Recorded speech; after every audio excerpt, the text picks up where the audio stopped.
Probando, probando, uno, dos. Ya está.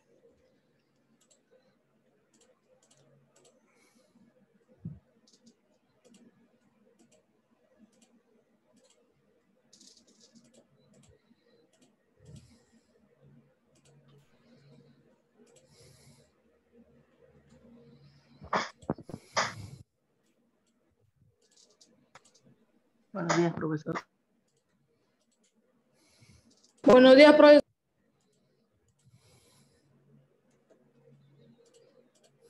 Buenos días, se le pide escribir su nombre completo en el chat, prender la cámara, por favor, para empezar la sesión. Nombres completos en el chat, prender la cámara. Si no se prende la cámara, le pondré falta.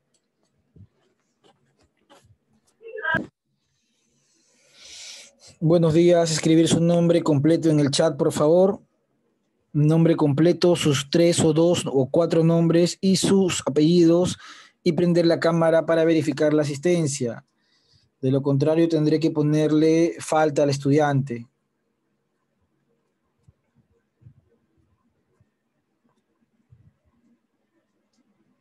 No olviden nombres completos y prender todo su cámara web. Alumno que no prende, se le pondrá falta el día de hoy.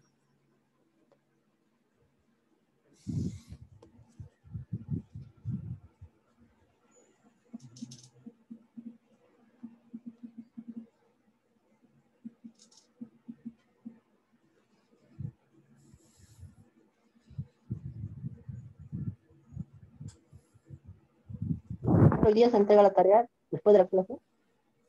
Era de la semana pasada. Claro, muy bien, muy bien. 8 de la mañana la tarea. Hoy día ya me entregaste ya 8 de la mañana. Muy bien, acabo de ver los chats, pero no prenden la cámara. Entonces tendré que poner falta nada más. María Isabel, ¿cómo estás? Lucía Silva Capa, ahí está. Lin Alessandro Coveñas Vázquez, ahí está, ¿cómo estás? A ver, vamos a visualizar por acá. Greco Julián Vázquez Acevedo. John Alexander Rob López Maluquis. Muy bien. Kevin Leonardo F. Espinosa, ahí está. También tenemos acá. Hola, ¿cómo estás? Buenos días. Ashley Yasmín, ¿cómo estás? Bravo Antaurco, ¿qué tal? Piero Villanueva Carrera, ¿cómo estás? Greco Julián Vázquez Acevedo, ¿cómo estás, Greco? Angélica Liliana Juan de Dios o Juan de Ver. Michael Fabricio Hernández Llanos, María Isabel Rodríguez Rojas, Elizabeth Lucía Silva Capa, Diana Quipusco Aguilar, Lin Alessandro Coveñas Vázquez, Terry Jean-Pierre Quispe Paredes, ¿no? Ahí están, pero solamente veo a 5 nada más. Bueno, el resto tendré que ponerle falta, pues. Ya he mencionado que solamente los alumnos que veo en cámara estoy colocando asistencia, y eso ya he mencionado ya hace bastante tiempo. Entonces después no quiero problemas que por qué me puso falta, profe, ¿ah? Si yo estuve en la clase. Entonces ya le tendrán que explicar eso a sus padres, pues, ¿no? Le puse falta porque no prendió la cámara. Entonces el tema. Muy bien, muy bien. Han faltado varios, ¿ah? Han faltado varios, lamentablemente. Profesor. Muy bien. Sí, dígame, por ahí alguien está llorando, creo. No, profesor, una pregunta. La tarea de la semana pasada de historia se entrega después de la clase. Ya la tengo resuelta, esa es mi pregunta. No sé Tenía cuándo que será. entregarle hoy día a las 8 de la mañana, ¿no? Hoy día antes de las 8 era. Pero si no lo has enviado, bueno, podrías enviarlo con un poco menos nota, pero no hay problema, te recibo, ¿no?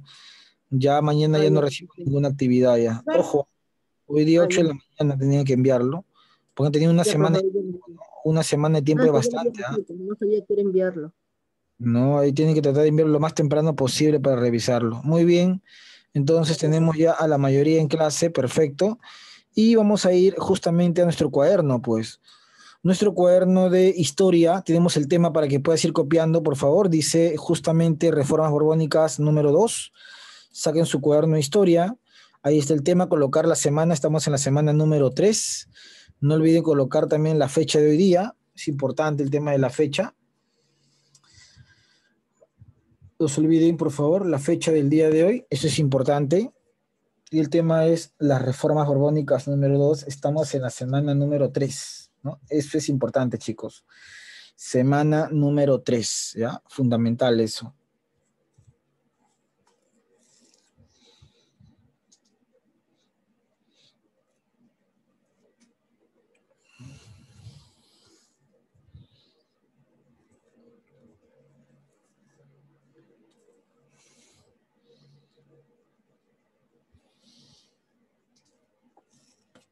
Muy bien, después de colocar el tema, vamos a ir a justamente ver el título de la clase, ¿no? Ahí está. Reconocemos las reformas económicas y administrativas durante el virreinato, ¿no? Ahí está. Reconocemos las reformas económicas y administrativas durante el... Ese es el título de la presente sesión.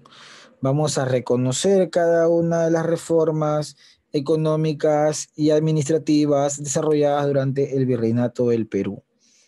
Entonces, profesor, colocamos ese título en el cuaderno y nos vamos a ir a la lectura que tenemos. Yo ya he compartido un material de la semana 3 justamente, está en su grupo de WhatsApp, lo envié la última clase, les dije que lean este material para poder desarrollar la sesión del día de hoy. Entonces dice justamente Reformas Borbónicas 2, ¿no? Es lo que dice el material, por favor, tener presente eso. Y vamos a desarrollar el material el día de hoy. La lectura va a servir bastante para poder subrayar y para poder tomar una base de lo que se va a ver en clase. Ahí están, Reformas Borbónicas número 2, ¿no?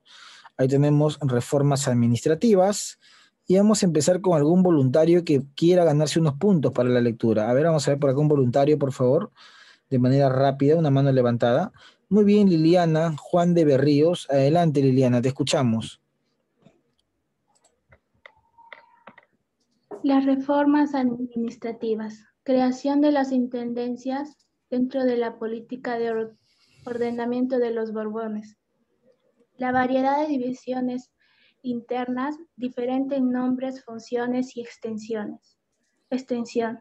Surgidas de circunstancias históricas, conjunturales y privilegios. Se contraponía al modelo francés vigente desde hace varios años, el de las intendencias. El intendente era un funcionario nombrado y con sueldo, y cuyas funciones y obligaciones duraban por un tiempo limitado. Asimismo, tenía responsabilidad y atribuciones claramente definidas que facilitaban más estrictamente su control. La primera tendencia en América se fundó en Cuba, tan vulnerable a los ataques de piratas y corsarios.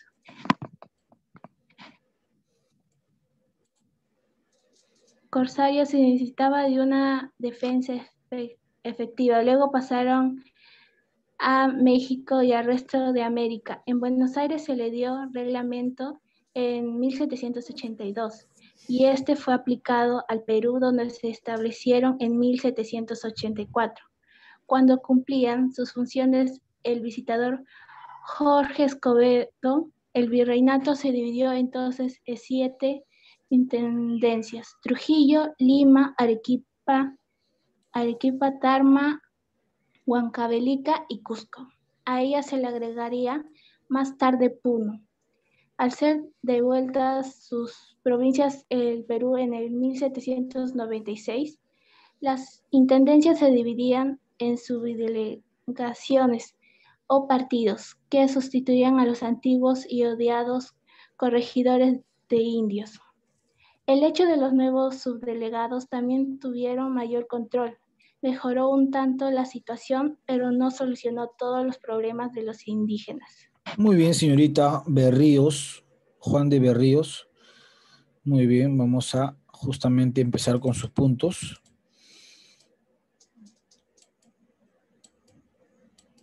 Una colilla de cigarro.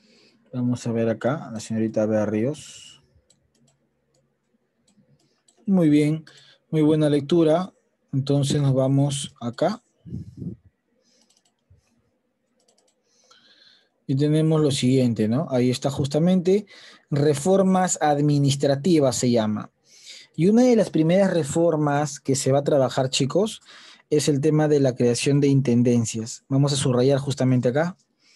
Creación de intendencias. Pero primero, para poder desarrollar esto, habría que recordar un poco lo que trabajamos la clase pasada. Y la clase pasada trabajamos las reformas borbónicas, ¿no? Ustedes recordarán eso que se trabajó. Yo voy a compartir justamente por acá ese material. Acá está.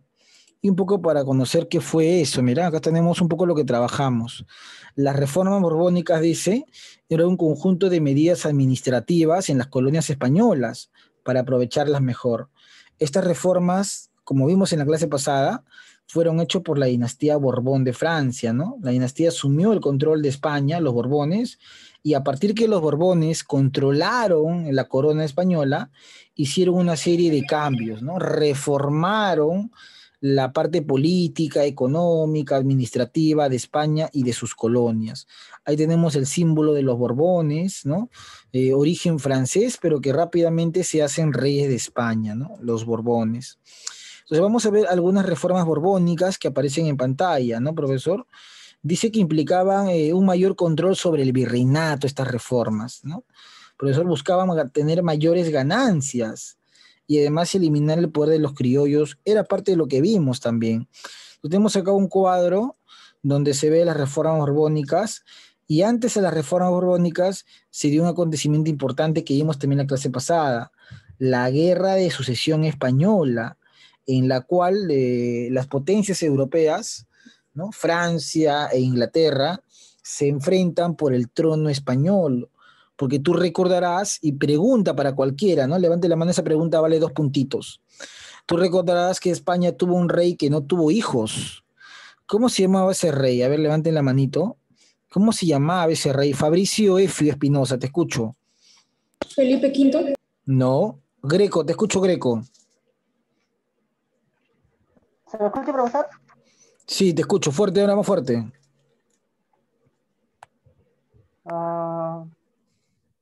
Carlos II. Muy bien, Greco, excelente, Greco, eres un gran alumno, ¿eh? El mejor alumno de salón. Muy bien, Greco, ¿no, profesor? Ahí está, pues, el alumno Vázquez, muy bien, Vázquez Greco, ahí está. Entonces, profesor, ese rey fue Carlito II, pues. El rey Carlito II, conocido como el hechizado, no pudo tener hijos. Y al no tener hijos, había un problema, pues. ¿Quién iba a gobernar España? ¿No? Entonces España necesitaba de un rey. Y es ahí donde se van a enfrentar Francia e Inglaterra. Porque si bien el rey no tuvo hijo, pero tenía un sobrino, ¿no? Su hermana se había casado con un rey francés, pero también tenía otro sobrino que venía de la dinastía Habsburgo de Austria. Entonces habían 2 futuros príncipes o herederos, ¿no? Uno de Francia y otro de Austria. Y el problema era quién iba a heredar España, ¿no? Entonces, si el príncipe francés heredaba España, se corría el riesgo de que se unan España y Francia y en una sola monarquía, lo cual era peligroso para Inglaterra, que dominaba el mundo en esa época, ¿no? Siglo XVIII. Y Inglaterra decide apoyar pues a Austria y Francia se va a la guerra. Esa guerra se llama la Guerra de Sucesión, por lo vimos en clase pasada, ¿no? ¿Qué era la Guerra de Sucesión? El enfrentamiento entre las potencias por el trono de España, pues, ¿no? Y en realidad no solamente se quería el trono de España, sino que en esa época, chicos, España tenía muchas colonias, como por ejemplo el Perú, ¿no? Demasiadas colonias en América. El Perú, México, ¿no? El virreinato del Perú y de México. Y en esas colonias había mucho oro, pues, mucha plata, ¿no? Había mucha mano de obra. Entonces lo que ambicionaban era eso, ¿no? Las colonias de España. Entonces se van a un enfrentamiento, pero deciden firmar una paz, pues, ¿no? Para evitar mayores problemas.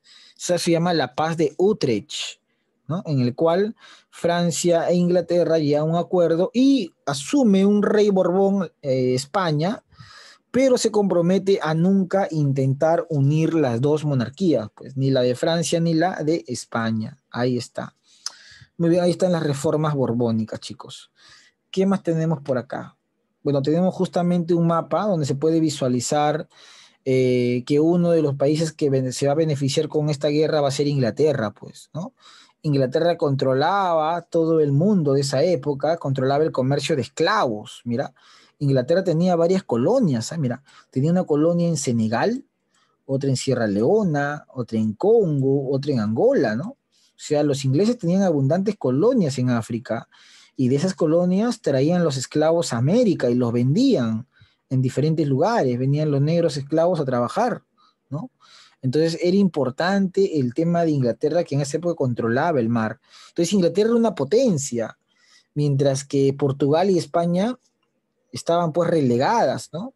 Ahora, Portugal no aparece en esta época como una potencia y España recién va a tener un rey que es un rey Borbón. Y este rey Borbón, para que España vuelva a ser una potencia, va a hacer reformas, obviamente, que es lo que estamos viendo, ¿no? Va a cambiar algunas cosas. Por ejemplo, este es el Peñón de Gibraltar, chicos, que se encuentra en Europa y que le pertenecía a España, le pertenecía a España. Y el Peñón de Gibraltar es importante porque es un acceso al Océano Atlántico, ¿no? Es una zona importante para salir al Atlántico. Le pertenecía a España, pero España lo va a entregar a Inglaterra. Entonces Inglaterra va a dominar el mundo, pues, al menos el comercio marítimo, ¿no? Los ingleses. Ahí está la respuesta, chicos. Bueno, vamos a ver cuáles son las causas para que se dé las reformas que también vimos en la clase pasada, ¿no? Por ejemplo, a nivel económico había un gran atraso en la producción española, ya no era una potencia España. España no recibía ingresos, en las colonias los criollos manejaban todo el tema colonial, los metales se vendían a bajo precio, España tenía un déficit de industria y constantemente los piratas robaban pues la mercadería que iba a España, ¿no? Todo eso se mezcla. Además que en el nivel económico el capitalismo ya había existido y España todavía seguía en el sistema feudal. A nivel político, el rey Carlos II, llamado el hechizado, pues era incapaz de poder hacer reformas para mejorar la economía de su país. Y es por eso que cuando muere deja un país quebrado, ¿no? Peor todavía, no tiene herederos, van a una guerra y eso origina que los Borbones lleguen al poder de España. A nivel social, profesor, ante la pobreza que se vive en España y en las colonias, habían constantes protestas de campesinos, habían constantes movilizaciones tanto en las colonias y a nivel ideológico ya avanzaba una nueva mentalidad, ¿no? Conocida como el despotismo ilustrado, en la cual se busca aplicar algunas reformas para evitar que la población se rebele contra el poder del rey, ¿no? Vamos a cambiar algunos aspectos de la colonia, vamos a reformar algunos aspectos, pero no le vamos a dar todos, pues. Solo vamos a evitar que el pueblo se pueda rebelar. Eso es el despotismo ilustrado. O sea, voy a entregarte algo para evitar que tú te rebeles, ¿no? Voy a reformar. O sea, profesor, eran reformistas, no eran revolucionarios. Ellos no querían cambiar nada, solo querían cambiar algún aspecto de esto, ¿no? Los reyes, en este caso, los reyes Borbones de España. Entonces, como tú te das cuenta, la potencia del siglo XVIII es Inglaterra. España es un país que si bien tiene colonias, pero la crisis ha hecho que ya no sea una potencia. Y España desea volver a ser una potencia. Es por esa razón que España va a desarrollar sus reformas. Y ahí están, pues, las reformas económicas, ¿no? Dentro de las reformas económicas tenemos esto, por ejemplo, una fase mercantilista, el inicio de las reformas, y una fase liberal, ¿no? Justamente me parece que eso ya lo hemos visto, acá está. Hemos visto, bueno, han leído el tema administrativo y el tema económico justamente. Y para eso voy a pedir un voluntario, cualquiera, para ver la parte económica que se quiera ganar sus puntitos.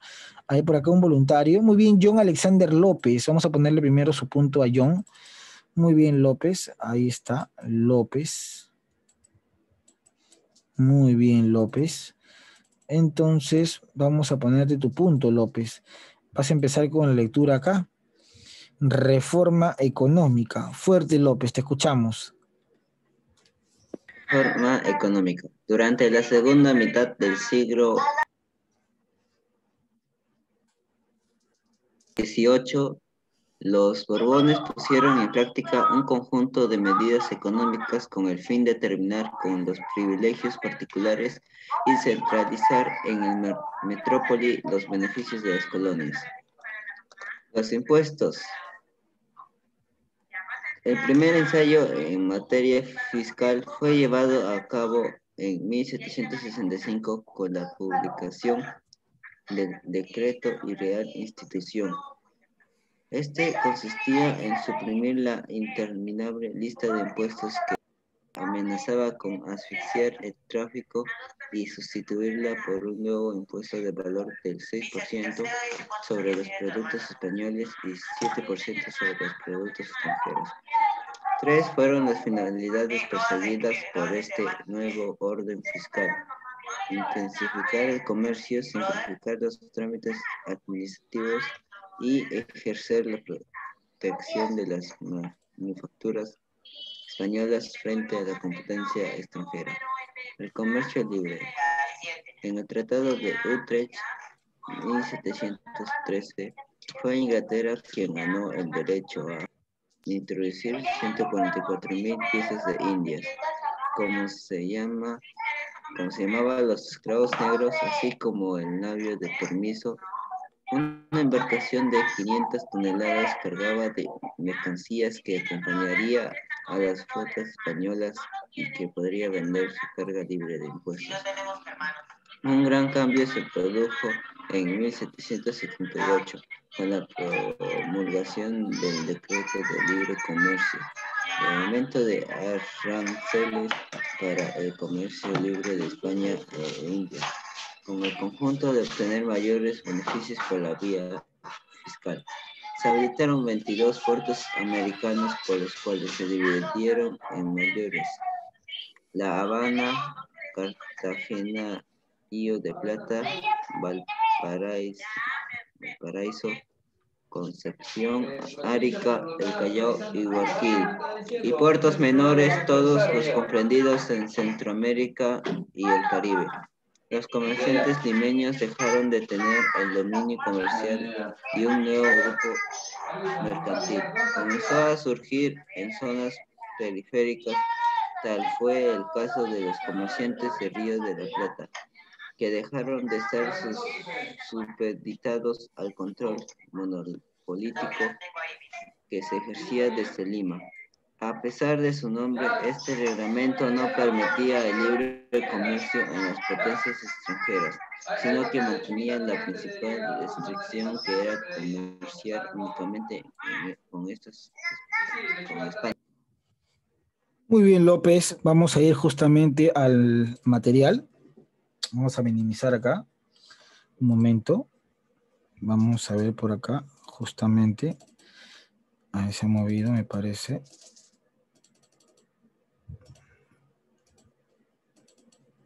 Ya está.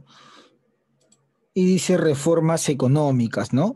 Profesor, como tú te has dado cuenta, y vamos a subrayar lo que ha leído su compañero López, dentro de las reformas económicas se buscaba lo siguiente, y vamos a ver acá, que era terminar con los privilegios particulares y centralizar en la metrópoli los beneficios de la colonia. Profe, ¿qué cosa era metrópoli? Cada vez que tú leas la palabra metrópoli, metrópoli significa o es sinónimo de ¿qué, profesor? De España, pues. O sea, cuando te dicen acá, el objetivo era centralizar en la metrópoli, el objetivo era que todo vaya y salga de España, ¿no? Por eso es que los nuevos reyes borbones van a tratar de implementar nuevos impuestos ¿para qué? Para generar mayores ganancias. Pero una de las cosas que se va a aplicar en esta reforma económica es el tema del libre comercio, chicos, que bien ha leído su compañero López. Y el libre comercio permitía ¿qué cosa? Que Inglaterra, por ejemplo, pueda introducir o pueda vender esclavos a África, ¿no? Profesor, y otra de las cosas que podía hacer Inglaterra era introducir mercadería a América, ¿no? Los ingleses podían traer barcos, o un barco en este caso, con bastante mercadería y la podían vender a los americanos. Pero sin lugar a dudas que este libre comercio también generó ¿qué cosa, profesor?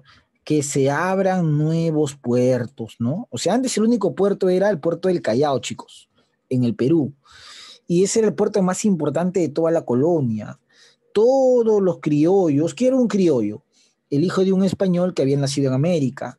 Todos los criollos peruanos, o llamados comerciantes limeños, habían acumulado mucho poder, porque durante muchos años solamente existía ese virreinato del Perú y solo ese puerto, el puerto del Callao.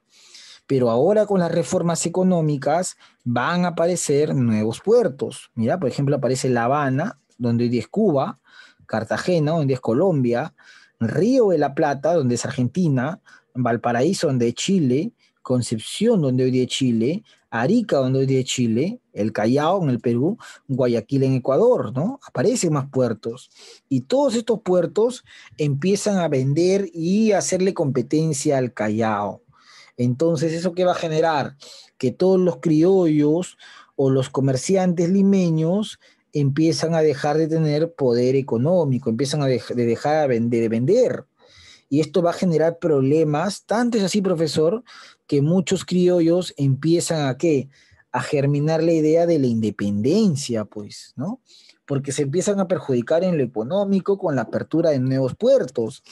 Y además, como ahora hay nuevos puertos en diferentes partes de América, donde ahora hay nuevos virreinatos a su vez, van a aparecer familias de mucho poder económico, chicos. Van a aparecer grupos con mucho poder económico que se van a dar cuenta que lo mejor era generar comercio con Inglaterra. Y estas familias con el tiempo van a generar justamente la independencia, pues van a apoyar a San Martín y a Bolívar para obtener la independencia de América y romper con España. Entonces acá tenemos las reformas económicas que se clasifican en dos etapas. Vamos a marcar por acá la fase mercantilista, justamente una de ellas, que inicia en el siglo XVIII y dura casi un promedio de 30 a 40 años aproximadamente, ¿no? Entonces el profesor dice acá que España le va a dar concesiones mercantiles a Inglaterra, ¿no? El navío de permiso y el navío de registro, que era traer, los ingleses podían traer esclavos y los podían vender en la colonia americana, o podían traer también un único barco cargado de mercancía y lo podían vender también en los puertos, ¿no? Eso era una de las cosas que Inglaterra había logrado con la guerra con la paz de Utrecht. Otra de las cosas que se había generado con las reformas era pues despojar a los indígenas de sus tierras, ¿no? El representante del rey, podía despejar libremente a un indígena o a un grupo de indígenas de tierras que tenía, lo cual se convertía en un atentado contra estas comunidades y lo que va a generar más adelante enfrentamientos como los de Tupac Amaru. Y luego tenemos una frase ya liberal, en la cual se abren los puertos, ¿no? Aparece un con el Callao. Tal como dice Arica, Buenos Aires, profesor La Habana, Cartagena, Guayaquil, profesor, se abren puertos que empiezan a vender y comprar con Europa, con España, y entonces el comercio del Callao empieza a decaer. Por ejemplo, se va a crear en Lima una aduana, ¿no? ¿Y qué significa una aduana, profesor?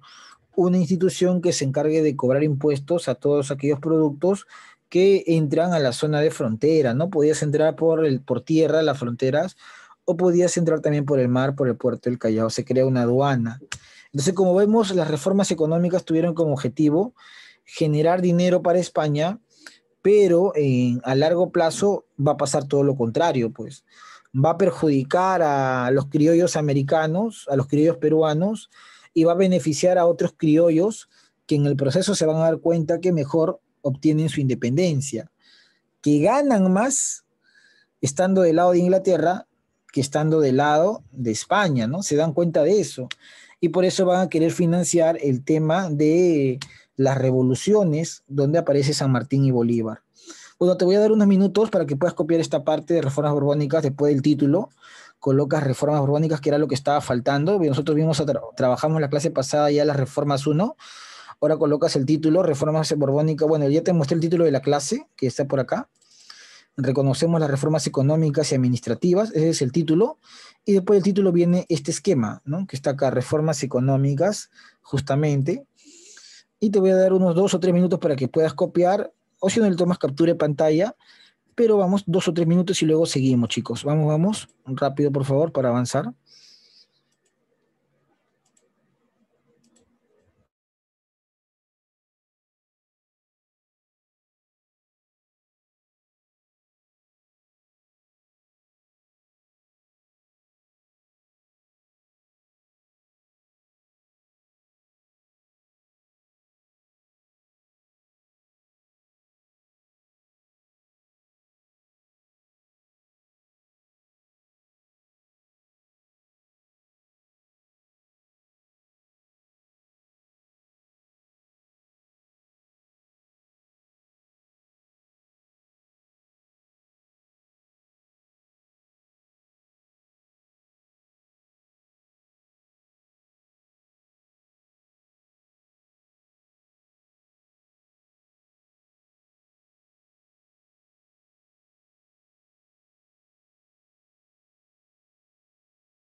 Muy bien, después de esta parte nos vamos nuevamente a la lectura.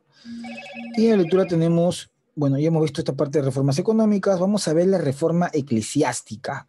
Y quiero empezar con una pregunta. Cada vez que escuchamos la palabra eclesiástica, como bien aparece acá, ¿qué significa? Manitos levantadas. ¿Qué entiendes por palabra eclesiástica? Te dicen reforma eclesiástica.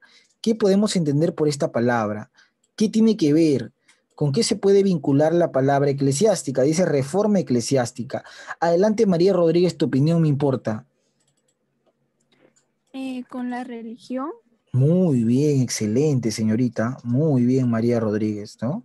Profesor, reforma eclesiástica tiene que ver con la religión. Excelente, muy bien, María Rodríguez.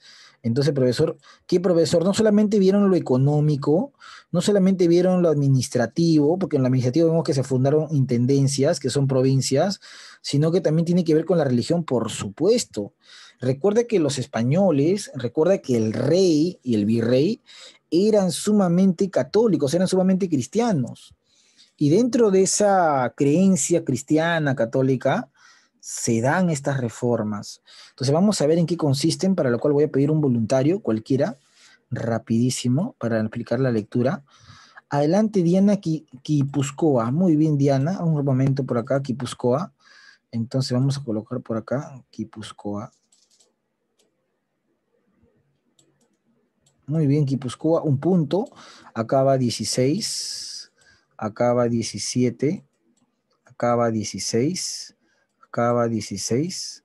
Acaba 16, ¿no? Muy bien. Regresamos. Y ahora sí, Guipúzcoa, te escuchamos. La reforma eclesiástica. La expulsión de los jesuitas a mediados del siglo XVIII. Los Muy jesuitas bien. del Perú eran algo más de 500 y trabajan en universidades, colegios, escuelas, misiones selváticas y parroquias rurales. Y reducciones, como las de Julio. Bruscamente, de la noche a la mañana, centenares de religiosos, desde los más ancianos hasta los más jóvenes, fueron detenidos y luego deportados por vía marítima a Europa. Causas de la expulsión. Un rasgo característico de las ilustraciones europeas fue marcar la clara hegemonía del Estado en todos los órdenes de la vida social. Es por ello que la Compañía de Jesús, directamente vinculada con la Santa Sede y el Superior General, no era bien visto por Carlos III ni por sus nietos consejeros. En realidad, nunca se publicaron los argumentos del monarca español para la expulsión. En su pragmática sanción de 1767 dice Carlos III que las razones de tal medida se las guarda en su real pecho. Los pretextos que se dieron consistía en la presunta rebeldía de los religiosos.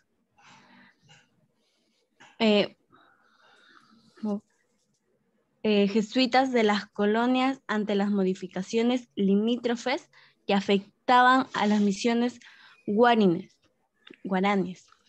situadas entre Brasil y Paraguay. La ejecución del destierro. La orden de Carlos III alcanzó en Hispanoamérica no solamente a los jesuitas del Perú, sino también a los de otras 5 provincias hispanoamericanas: Chile, Paraguay, México, Quito y Santa Fe de Bogotá, y Filipinas. En total fueron expulsados unos 2.300 miembros de la orden. El virrey Amal mantuvo rigurosamente el secreto, tal como se le exigía desde Madrid. Despechó de lejos lacrados a todas las unidades y misiones donde existían centros de jesuitas cominados a las autoridades civiles a que procedan con el máximo de sigilo y celeridad a ejecutar las órdenes. La compañía Contaba con residencias o colegios en Lima, Arequipa, Bellavista, Cochabamba, Cusco, Chuquisaca, Humanga, Huancavelica, Ica, Juli, La Paz, Pisco, Moquegua, Oruro, Potosí, Santa Cruz de la Sierra, Trujillo. Las reducciones del Beni. En la madrugada del septiembre de 1767, todos los domicilios fueron sorpresivamente hallados por tropas armadas. La primera expedición de destierro se verificó el 27 de octubre. En unos 250 jesuitas fueron trasladados al Callao. Se les asignó a bordo de El Peruano, barco que zarpó hacia el sur, pues debía recoger en Valparaíso a los jesuitas de Chile. La travesía fue pesada, agobiante, inhumana, desesperadamente lentitud. No pocos se enfermaron y murieron en el viaje. El 30 de abril de 1768 arribó El Peruano a Cádiz, pero como no podían quedarse en el suelo español, fueron conducidos a otras naves a los estados pontificios. Entre los exiliados se hallaba el joven Juan Pablo Vizcardo y Guzmán, que se habría célebre por su carta a los españoles americanos, primer documento que plantea la solicitud y necesidad de la independencia. Tras la expulsión de los jesuitas, se nombró en Lima una junta de temporalidades para inventariar y administrar los bienes de los jesuitas. También se fundó el Real Convictorio de San Carlos para suplir el vacío educativo que se generó tras la expulsión de los jesuitas. Muy bien, excelente, señorita Guipúzcoa. Y vamos a explicar un poco este contexto de la expulsión de los jesuitas. Vamos a visualizar por acá. Tenemos lo siguiente. Vamos a ver esto de acá. Vamos a ver justamente. Vamos a ver un momento. Vamos a ver por acá. Vamos a ver. Vamos a ver. Y esto vamos a colocar justamente. Descartar.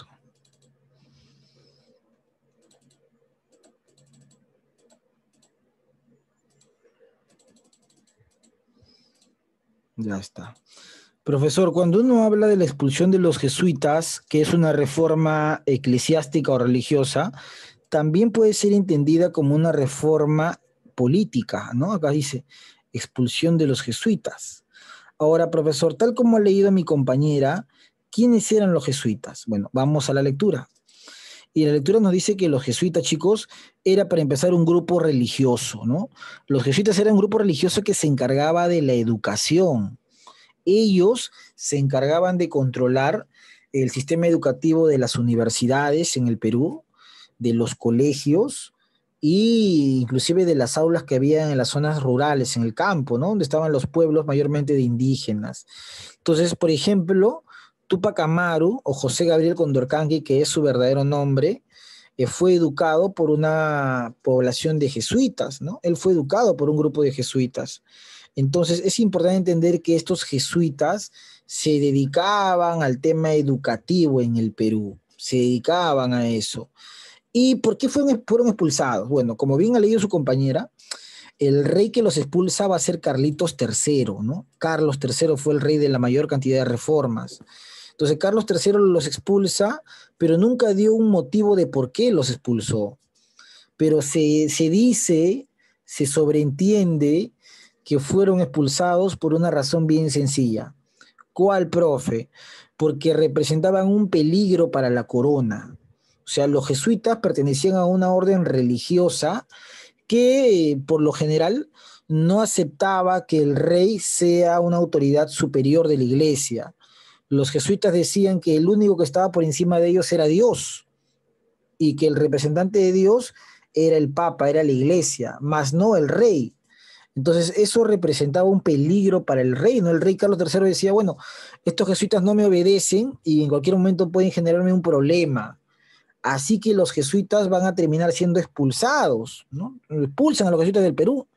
Cuando te pregunten quién expulsa a ellos, es el rey Carlitos III, ¿no? Los expulsa.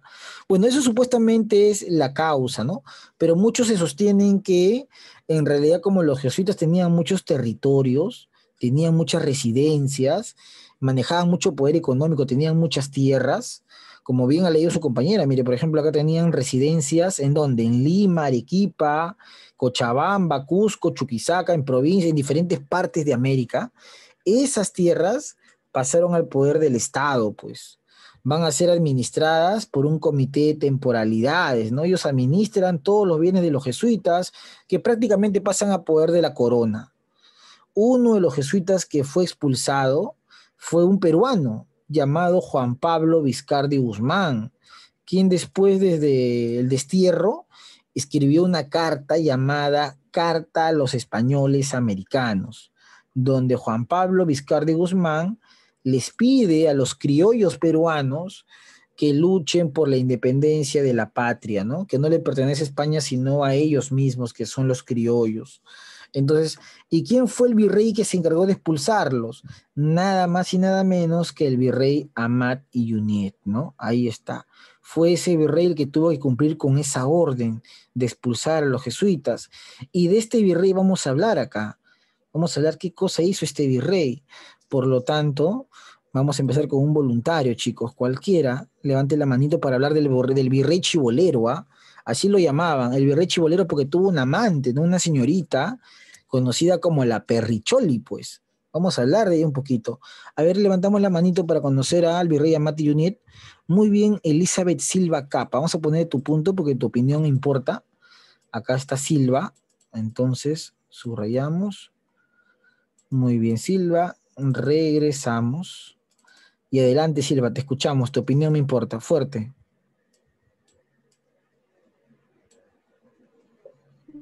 Ya. El virrey Amat y el virrey Manuel Amat y Juníet continúa la reconstrucción de Lima que inició el virrey conde de Superudá después del trágico terremoto de 1746. Su objetivo era convertir a la capital del Perú en una de las ciudades más hermosas y seguras de América. Siga, siga.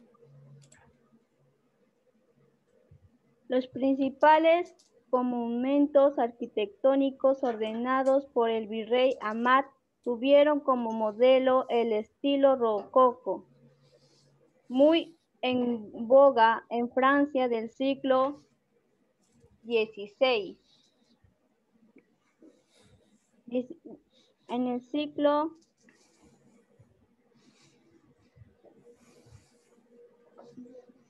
XVI, XVII. 18. No, hay una rayita al costado, acá, es siglo XVI, y cuando le ponen dos palitos ya será 17, ¿no? Si estuviera todo junto sería siglo XVIII. Sigue, sigue. Siglo XVII. Entre las obras más destacadas tenemos a la Plaza de Toros de Hacho, el Paseo Río de San Carlos, las iglesias de Ana Serenas y las torres de la iglesia de Santo Domingo. En el Callao se culminó la impresionante fortaleza del Real Felipe.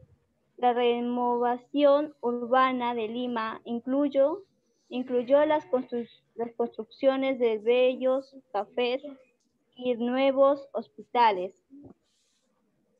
No se puede dejar de lado la famosa relación amorosa del sexagenario virrey con la joven y bella actriz Micaela Villegas, con quien tuvo un hijo llamado Manuel Amat y Villegas. Este amor escandalizó Lima, principalmente por el origen plebeyo de la muchacha, una mujer ilustrada y caritativa a quien las lenguas envidiosas llamaron Pericholi. Muy bien, señorita, excelente. Y vamos a comentar un poco sobre este virrey, ¿no? Bastante conocido, llamado Manuel Amat y Junyent, ¿no? Quien se encargó de expulsar a los jesuitas.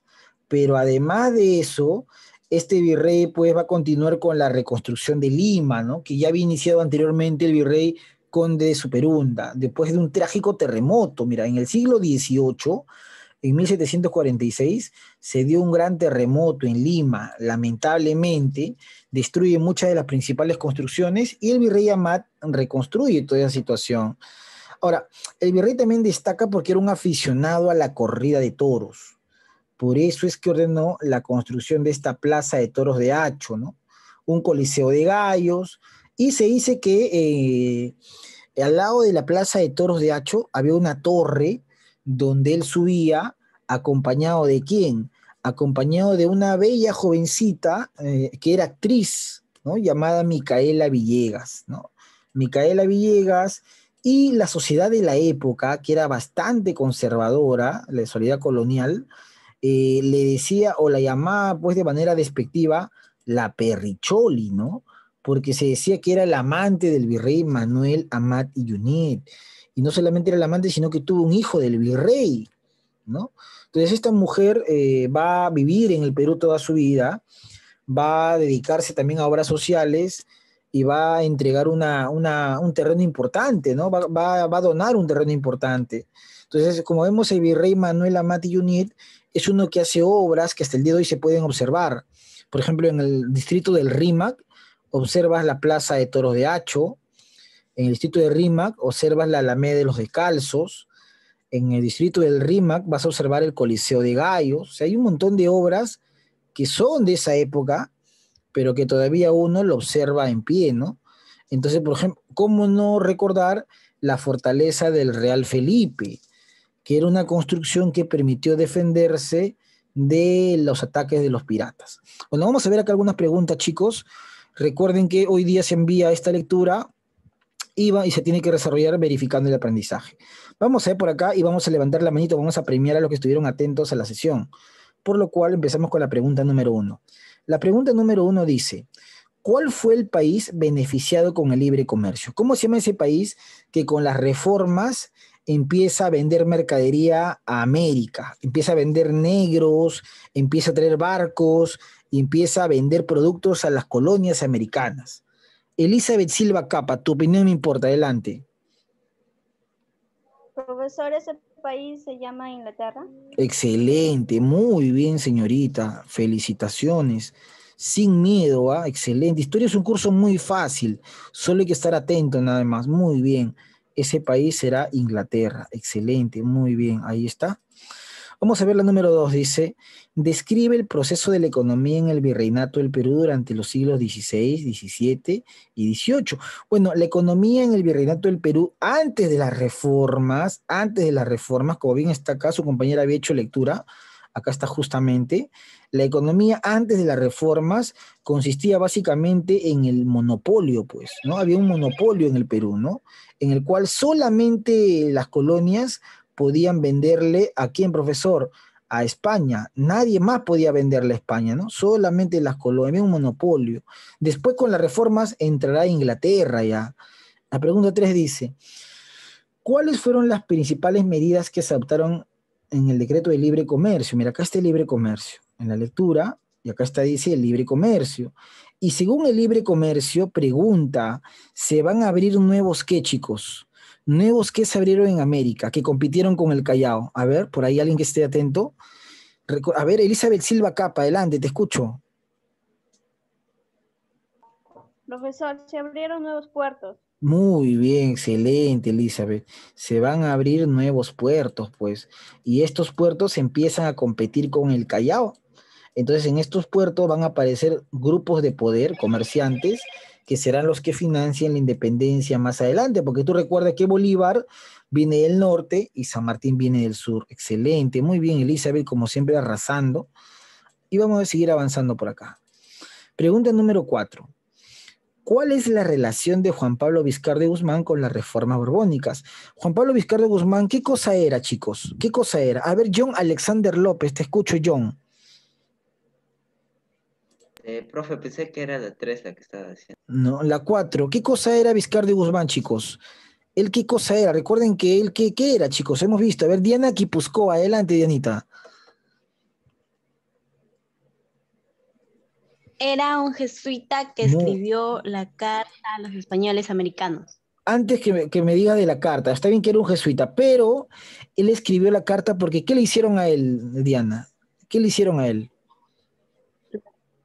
Lo expulsaron. Muy bien, excelente. Era un jesuita que fue expulsado. Y como él fue expulsado del Perú y le quitaron todas sus propiedades, junto con toda su orden, él desde Europa escribió la carta que dice Diana, ¿no? Carta a los españoles americanos. ¿Qué decía esa carta? Llamaba a que los criollos que vivían obviamente en el Perú, que quién era un criollo, el hijo de un español nacido en el Perú, se rebele contra la corona, ¿no? Una carta muy famosa que va a dar origen más adelante a las luchas de la independencia. Bueno, chicos, nos vamos a quedar acá, les voy a pasar la lectura, les voy a compartir la clase, lo copian en el cuaderno y nos estamos viendo la próxima semana, o bueno, la próxima sesión. Cuídense mucho, un abrazo, gracias, chao, chao.